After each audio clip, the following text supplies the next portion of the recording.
जनाब अस्सलाम वालेकुम भाईजान, क्या नदीम भाई, तकीर भाई, नाल मोहसन भाई।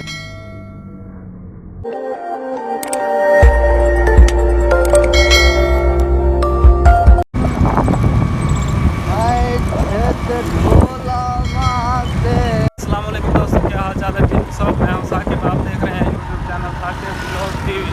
लोग बड़ा इंटरेस्टिंग होने वाला साढ़े पिंड के नाल तकरीबन बिल्कुल ही नाल है दरबार बाबा शाह इब्राहिम। उत्थे मेला लगे हुआ है। आज दूसरा बाजार है। मेरे नाल कैसर भाई है। आज जी ढक्के भजने ਤੁਹਾਨੂੰ ਵੀਡੀਓ ਬੜੀ ਪਸੰਦ ਆ ਸੀ। ਸਾਡੇ ਚੈਨਲ ਸਾਕਿਬ ਵਲੌਗ ਟੀਵੀ ਨੂੰ ਜ਼ਰੂਰ ਸਬਸਕ੍ਰਾਈਬ ਕਰ ਦਿਓ। ਵੀਡੀਓ ਨੂੰ ਐਂਡ ਤੱਕ ਵੇਖਣਾ, ਲਾਈਕ ਕਰਨਾ, ਸ਼ੇਅਰ ਕਰਨਾ ਤੇ ਅੱਛੇ ਕਮੈਂਟਸ ਵੀ ਜ਼ਰੂਰ ਕਰਨੇ। ਬਾਹਰ ਦੇ ਸਭ ਪਹੁੰਚਾਇਆ ਹੈ ਜੀ। ਬਾਹਰ ਇੱਥੋਂ ਦਾ ਮਾਹੌਲ ਤੁਹਾਨੂੰ ਵਿਖਾ ਦਿੰਦੇ ਆ ਕਿਵੇਂ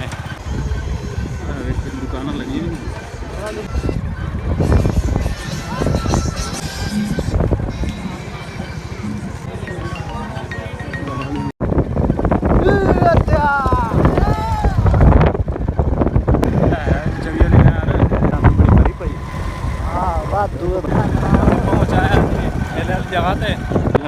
पता बजाओ इनके करूँ अच्छा कहीं बजने था।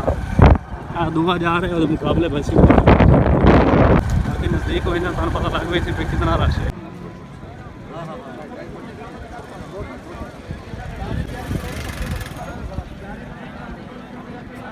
तो मैं जेडे अपने ना पूरे टाइम ते अपने काफ़ी दूर साढ़े कोलों टप्पे आन बेली जोड़ उत्थों लगता पाया जोड़ आप टाइम ते अपने हैं तुम वेख सकते हो बड़ा रश है। सारे बंदे इंतजार खलन भैया देख सकते हो किस टाइम है जो पैदल सब वेखिए।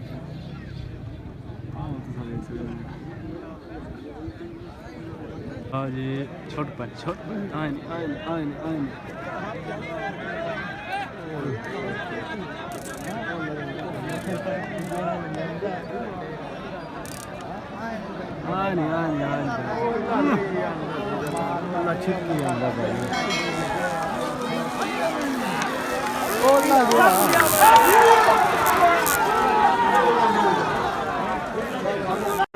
अपने पास वाला जल्द गया जेडी साइड ते आप गल धूड़ पटी है बड़ी धूड़ पट्टी ना यार वहां दी बजनी वे वाह जी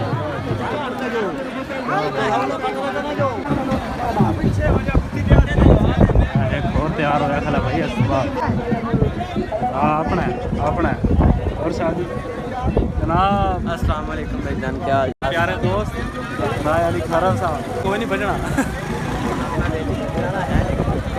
अच्छा हाँ जी एक खला साढ़ा प्यारा भाई अली भाई इन्हों का कई आदम चलो इंतजार करने खड़े हैं माशाल्लाह है जी दाम जड़ा जीते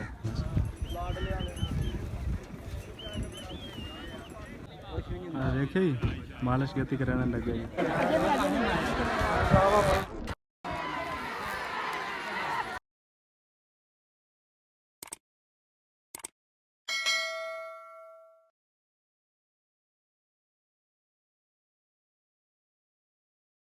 जा रहे दान जड़ा हूँ बजे दो ही बराबर हो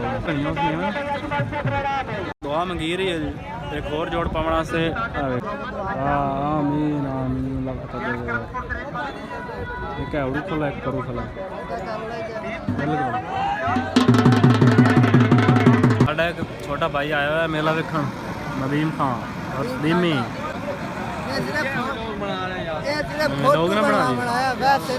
किस टाइम का आया मैं होना है यार बाकी कि बाकी बात मेला इंजॉय कर रहे हैं चंगा कि बस ਤੁਹਾਡੇ सामने ही है टाइम हो गया जी रश बड़ा मच गया तो मेरे जो नाल दोस्त है ना हमसाए मेरे बड़े प्यारे नदीम भाई तकीर भाई नाल मोहसन भाई देखो जी सारे सर रल गए तो मेला वेखण आया तो बड़ा जबरदस्त तू तक ऊपर कर लै बड़ी बड़ी मुछा क्या सर बजाया नहीं यार इन्होंने भाई दे चौखी दे रहे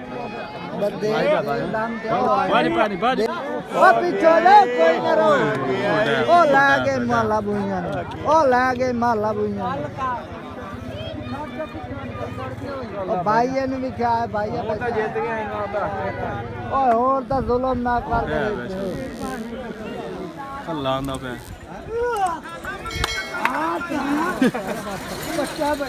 ਕਾਬੂ ਮੈਂ ਇਸ ਜੋੜ ਦੇ ਵਿੱਚ ਜਿਹੜਾ ਪਹਿਲਾ ਵਾਲਾ ਡੱਗਾ ਹੈ ਨਾ ਨਾਲ ਵਾਲਾ ਉਹ ਤਾਂ ਟਹਿ ਹੀ ਪਿਆ ਯਾਰ। ਇਸ ਭਾਈ ਨੂੰ ਤਾਂ ਪਤਾ ਹੀ ਨਹੀਂ ਲੱਗਿਆ ਬਜਾਈ ਆਇਆ ਮੈਂ ਪਤਾ ਨਹੀਂ ਕਿਹਦੇ ਗਿਆ ਉਹ ਪਿੱਛੇ ਥਾਂ ਬੈਠੋ ਸੀ ਅੱਲਾ ਕਰੇ ਬਚ ਗਿਆ ਹੋਵੇ ਯਾਰ। ਹਾਲੇ ਖਤਮ ਨਹੀਂ ਹੋਇਆ ਮੇਲਾ ਲੱਗਿਆ ਹੋਇਆ ਜੀ ਤੇ ਸਾਨੂੰ ਇਹ ਕੰਮ ਇਸ ਵੇਲੇ ਤੋਂ ਅਸੀਂ ਜਾ ਰਹੇ ਹਾਂ ਘਰ ਇਨਸ਼ਾਅੱਲਾ ਨੈਕਸਟ ਵਲੌਗ ਸਾਡਾ ਬੜੀ ਜਲਦੀ ਆ ਸੀ। ਉਮੀਦ ਕਰਾਂ ਤੁਹਾਨੂੰ ਵੀਡੀਓ ਬੜੀ ਪਸੰਦ ਆ ਸੀ। ਤੁਸੀਂ ਸਾਡੇ ਚੈਨਲ ਨੂੰ ਜ਼ਰੂਰ ਸਬਸਕ੍ਰਾਈਬ ਕਰਨਾ, ਵੀਡੀਓ ਨੂੰ ਐਂਡ ਤੱਕ ਦੇਖਣਾ, ਲਾਈਕ ਕਰਨਾ, ਸ਼ੇਅਰ ਕਰਨਾ ਤੇ ਅੱਛੇ ਕਮੈਂਟਸ ਵੀ ਜ਼ਰੂਰ ਕਰਨਾ।